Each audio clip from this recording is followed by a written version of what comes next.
गया है? हमें बनाया किस लिए गया है? भगवान की भक्ति करने के लिए और इस योनियों के आवागमन के विक्रम से छूट करके सीधा वैकुंठ धाम को जाने के लिए, इसीलिए बनाया है। क्यों?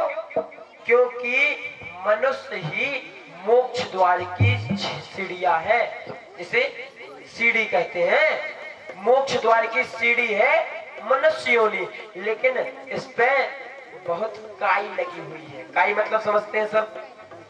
नीली हरी से वाले जल में, जल काफी दिन तक भरा रहे तो आ जाती है, जिस पे पैर रखते ही फिसल जाते। अरे आप लोगों को तो बहुत अनुभव होगा, पास ही में है, प्रेम से बोलो। जो ये मनुष्य जीवन है ये मोक्ष द्वार की सीढ़ी है और इस पे बड़े संभाल संभाल के पैर रखने पड़ते हैं, क्योंकि अगर इस सीढ़ी से गिरे तो सीधा जाकर के H84 के चक्कर में डूबोगे। यहाँ वाली सीढ़ी से गिरोगे तो पानी में तैर के निकल आओगे, लेकिन उस सीढ़ी से निकलना असंभव है, असंभव है उस सीढ़ी से निकलना। क्यों?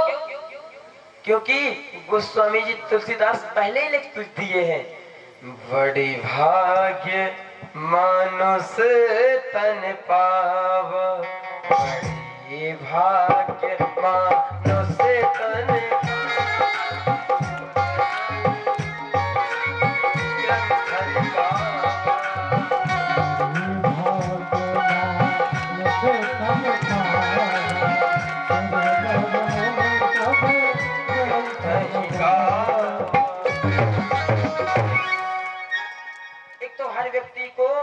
मनुष्य शरीर मिलता नहीं है।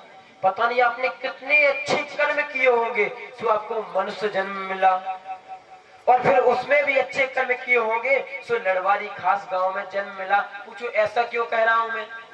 क्योंकि यहाँ पे भागवत की 11 बार ज्ञान गंगा बह चुकी है, अब शायद 12वीं बार है। अच्छा 11वीं बार है।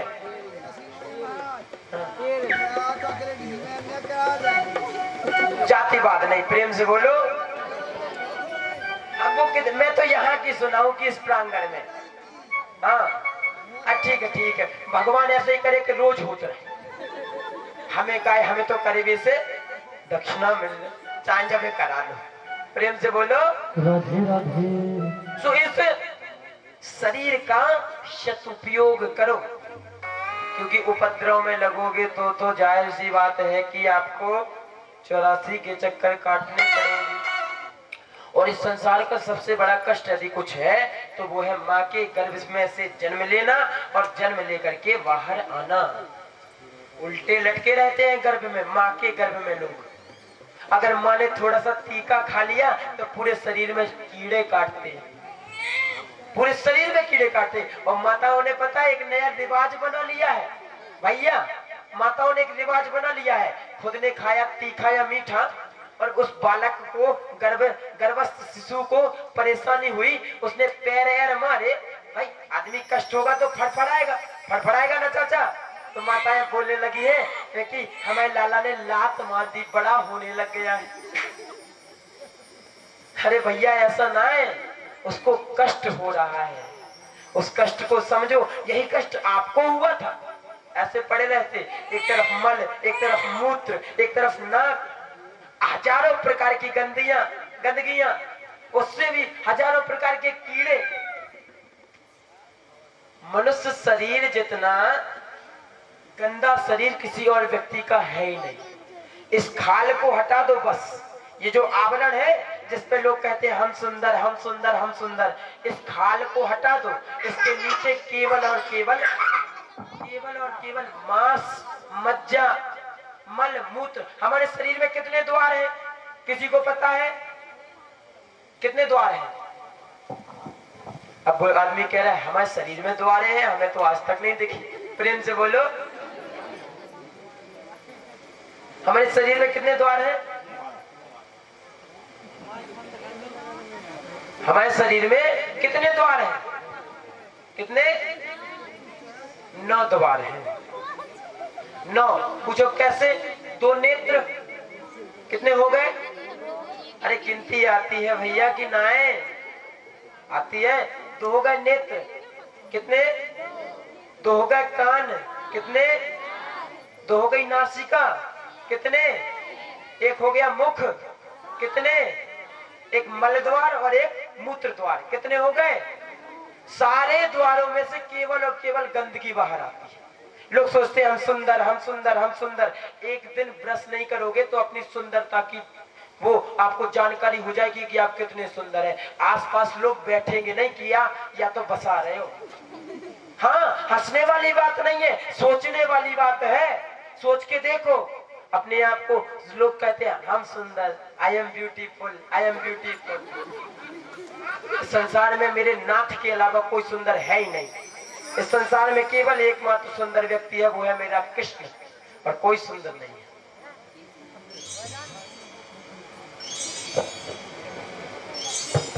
अगर नाथ देखोगे अब गुण हमारे, तो हम कैसे भाव से लगेंगे किनारे।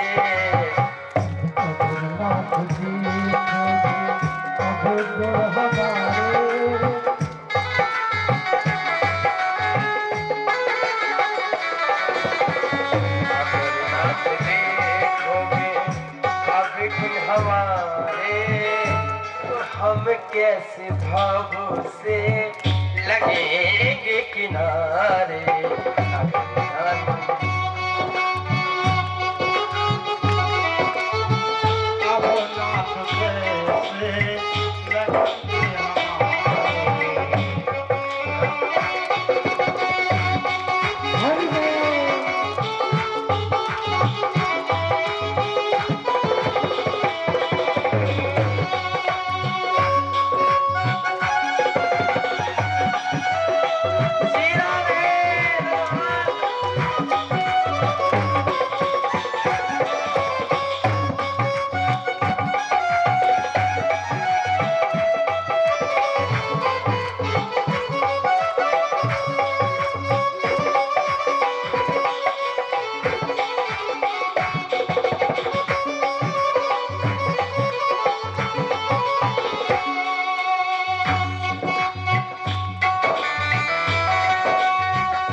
देखोगे अब गुण हमारे, तो हम कैसे भाव से लगेंगे किनारे।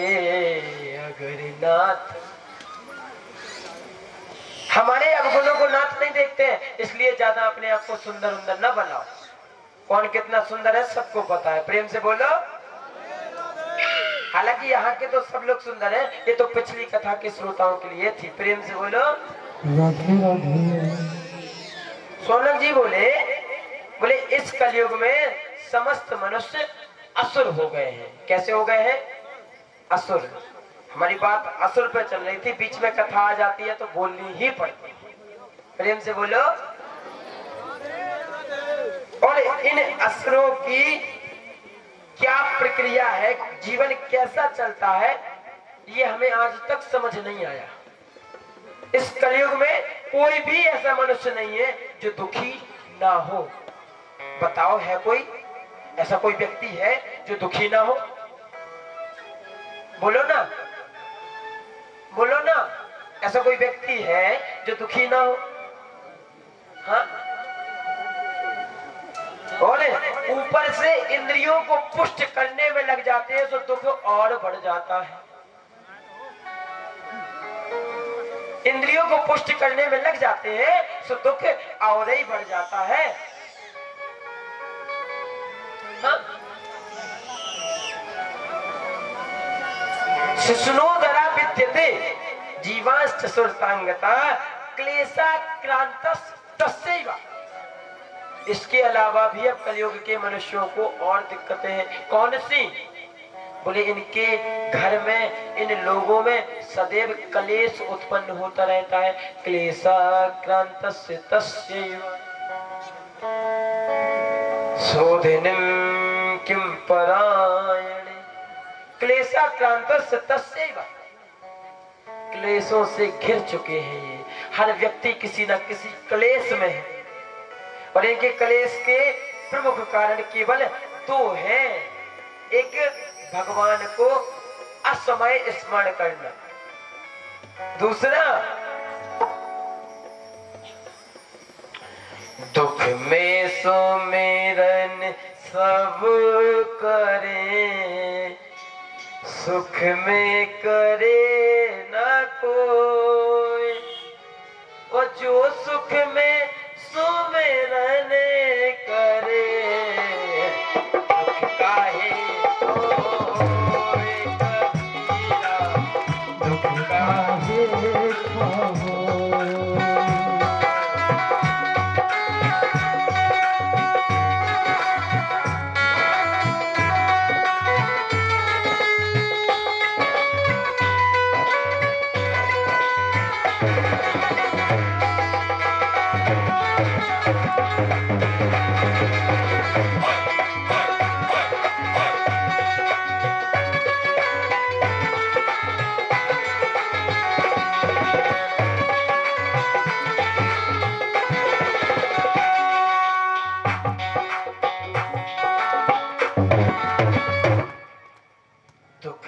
सुमिरन सब करे।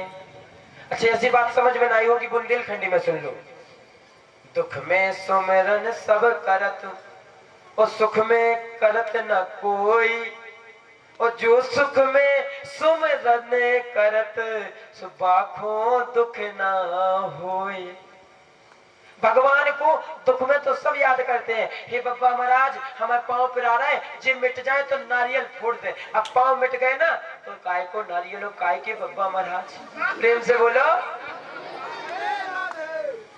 हे बब्बा महाराज, हमारी बहू की करियाई मिट जाए, सो हम आके आपको लड्डू को प्रसाद चढ़ा दें। अब भगवान तो भगवान है, भगवान ने कर दिया। अब आप सोचने लग गए कि ये भगवान रिश्वत लेने लग गए हैं, प्रसाद के चक्कर में इन्हें कर दिया है। लेकिन उस टाइम आपका प्रसाद नहीं, अपितु आपका भाव बहुत अच्छा था, क्योंकि भगवान को किसी प्रसाद की नहीं, अपितु आपके मन की आवश्यकता होती है। भाव के भूखे हैं वो भाव ही तो सार है। वो भावना में भाव है, तो भव से बेड़ा पार है। और भावना में भावना हो तो भावना किसी काम की नहीं। भावना में भावना हो तो भावना किसी काम की नहीं। और राम को जो समझे रिश्वत लेना, उसकी कहीं चलती नहीं। प्रेम से बोलो। अगर आप सोचने लगोगे कि इनने प्रसाद के चक्कर में किया, तो समझ लेना कि अब काम खत्म हो गया, संपर्क टूट गया। लोगों की छोटी छोटी बातों से ही उन्हें दुख होता है। और इतना दुख नहीं, कितना दुख है इस संसार के लोगों को। कोई तन दुखी, कोई मन दुखी, कोई धन बिन रहत उदास। और थोड़े थोड़े सब दुखी, सुखी राम के दास। और थोड़े थोड़े सब दुखी, सुखी राम के दास। किसी को पैरों में दर्द, किसी को कमर में दर्द, किसी को पैसों की चिंता, किसी के मन में चिंता, सब दुखी। केवल एकमात्र व्यक्ति संसार में सुखी है। वो कौन है? जो राम के सेवक हैं, जो राम को अपना मानते हैं, जो राम बिना कुछ नहीं है ये समझते हैं, वो सुखी है। सब दुखी है, हर व्यक्ति दुखी है, हर व्यक्ति। थोड़े थोड़े सब दुखी, सुखी राम के दास। बस क्लेशाक्रांतस्य तस्यैव। लोगों के जीवन में क्लेश आ गया है। कैसा क्लेश आ गया है? अब सुन लो 1 मिनट हमारी बात। हालांकि सुनना तो आपको 3 घंटे हमारी की है, लेकिन 1 मिनट ज्यादा ध्यान से सुन लो, प्रेम से बोलो। आजकल के लोग बोलते हैं अरे साहब हमें बहुत टेंशन है, बोलते हैं नॉर्मली, स्वतः सब बोलते हैं ना चाचा, बोलते हैं भैया, अरे भैया उस पर एक लाइट होता है लगवा दीजिए, चाचा वहां दिखा नहीं रहे। हाँ तन मन के की को लग रहा है, जो समझ में तो आ जा, प्रेम से बोलो। क्या है ये लोग प्राय बोलते हैं कि भैया हमें टेंशन है, और टेंशन का मतलब किसी को पता ही नहीं है कि टेंशन मतलब होता क्या है। टेन मतलब क्या होता है? टेन मतलब क्या होता है? 10। और सन मतलब क्या होता है? सन मतलब क्या होता है? टेंशन। SUN नहीं बोलते, SON। टेंशन। टेंशन मतलब मेरे 10 बेटा हैं, अब जिसके 10 बेटा होंगे सो से टेंशन तो होगी ही होगी। प्रेम से बोलो। शब्दों का उच्चारण नहीं आता है, बने हैं अंग्रेज। अरे सरकार, हिंदी की एक छोटी सी बिंदी भी महत्व रखती है, और संस्कृत का तो पूरा शब्द का शब्द हो जाता क्या? साइलेंट। बोलने लगते ना कि भाई इंग्लिश में ये एस अपस्ट्रॉप का है इसलिए साइलेंट है, और हमारे हिंदी में तो अंक की बिंदी आती है ना, अंक की बिंदी, वो भी अपना आधा नाम निकाले के जाती, और फिर भी आप लोग सोचते हैं कि हम इंग्लिशज्ञ बन जाए, इंग्लिशज्ञ बन जाए। उद्धार कैसे हो पाएगा? नहीं हो पाएगा ना।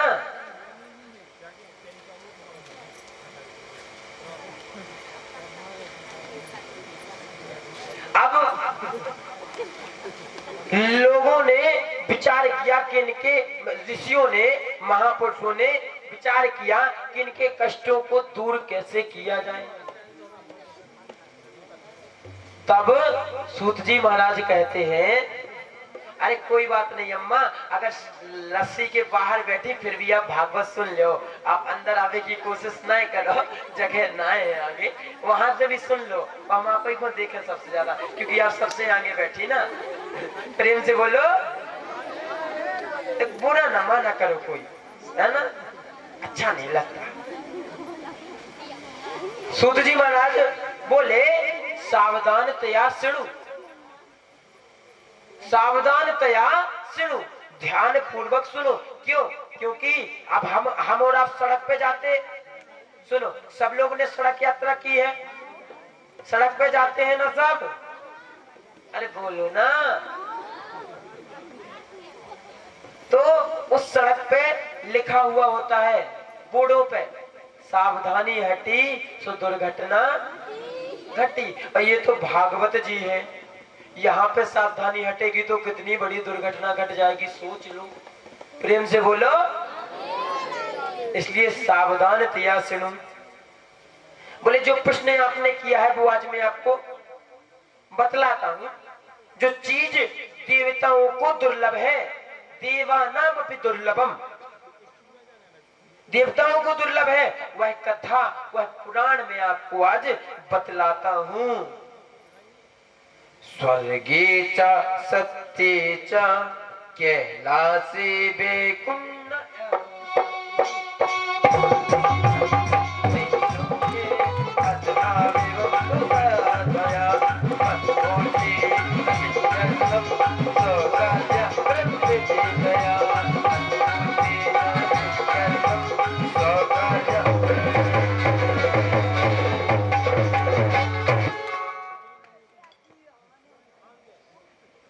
से बोलो। जो न कैलाश में जो आनंद है, न स्वर्ग में जो आनंद है, न देवताओं को जो आनंद है, वो आनंद आज हम और आपके पास है। क्यों? क्योंकि ना तो वहां पे स्वर्ग में भागवत प्रवक्ता है, और ना ही वहां पे कोई कथावाचक है, क्योंकि कथावाचक तो यहाँ है सब, वहां तो सब देव हो जाते हैं, ना, देव हो जाते हैं। जो आनंद वैकुंठ में नहीं है वो इस धरातल पे है। एक बार की बात, श्री परीक्षित जी महाराज को श्राप लगी। तक्षकेन मया देव्या सदोषम नियायत वयस्तेन मितालोके सर्वस्थान गतोऽपि सप्तमे दिवसे हनि तक्षका सर्पनाग। 7वें दिन तक्षक नाग के काटने से आपकी मृत्यु होगी। अब परीक्षित कोई छोटा राजा तो था नहीं। यदा वयस चक्रवर्ती ना वयस्तेन शरणं गतः।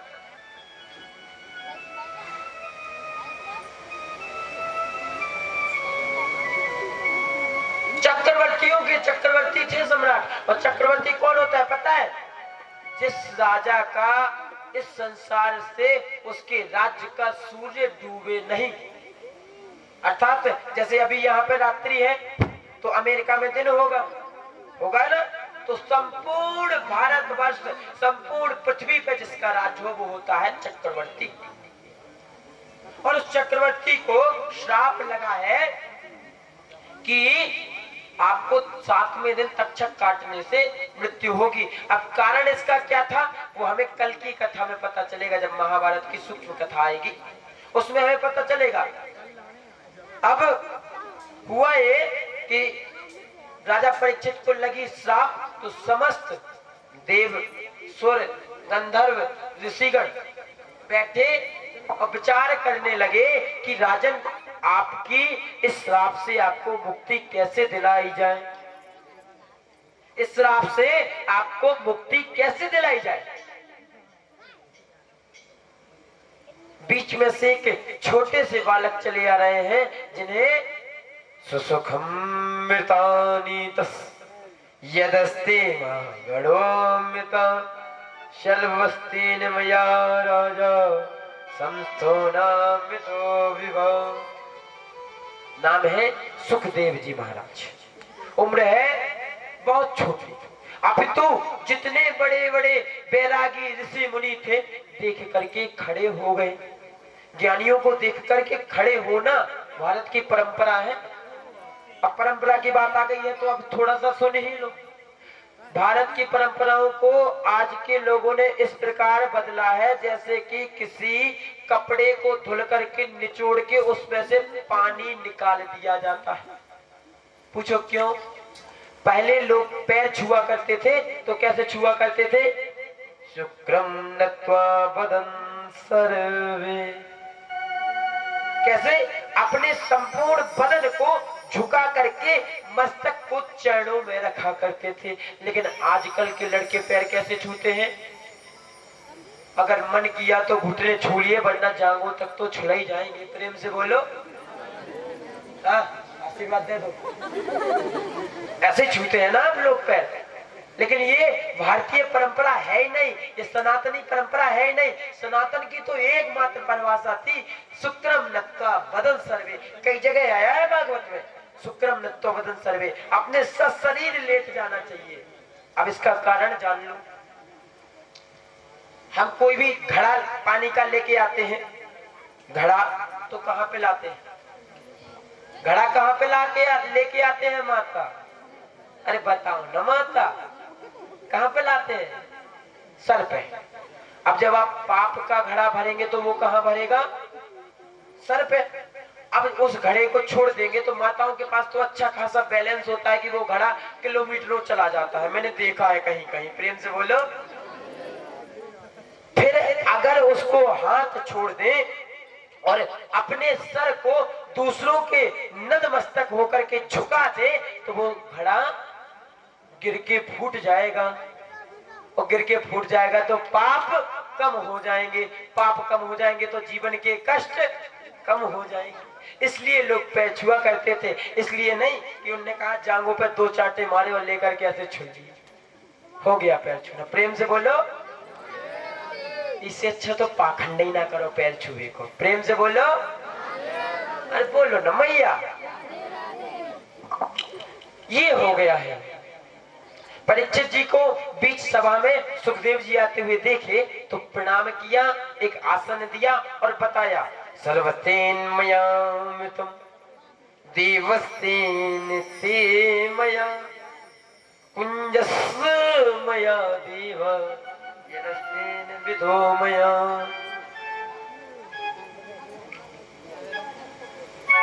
उन्होंने कहा, हम आपको इससे मुक्ति तो नहीं दिला सकते, अपितु इसके भय से दूर कर सकते हैं। मृत्यु का भय होता है। क्या होता है? भय। और ये भय संपूर्ण जीवन हमारे सर पे चकराता है। अगर किसी का पैर जरा सा भी फिसल जाए ना तो बड़े घबरा जाते हैं, हाय राम ये कैसे हो गया। क्यों घबरा जाते हैं? क्योंकि सोचते हैं अगर पैर फिसला, सर नीचे घल गया और ज्यादा फूट गई। प्रेम से बोलो, सो गोविंदाय नमो नमः हो गया। सो मृत्यु का भय संपूर्ण जीवन हमारे सर पे तांडव करता रहता है। हर व्यक्ति को एक ना एक दिन इस मृत्यु के भय से डर नहीं पड़ता है, अपितु हर क्षण, अपितु हर पल। सुखदेव जी ने कहा, हम ये दूर तो नहीं कर सकते, लेकिन इस भय से तुम्हें मुक्त करा सकते हैं। श्रीमदीं महाभागा भागवता मितो मया इष्टराज्यस्तपुस्तिभ्या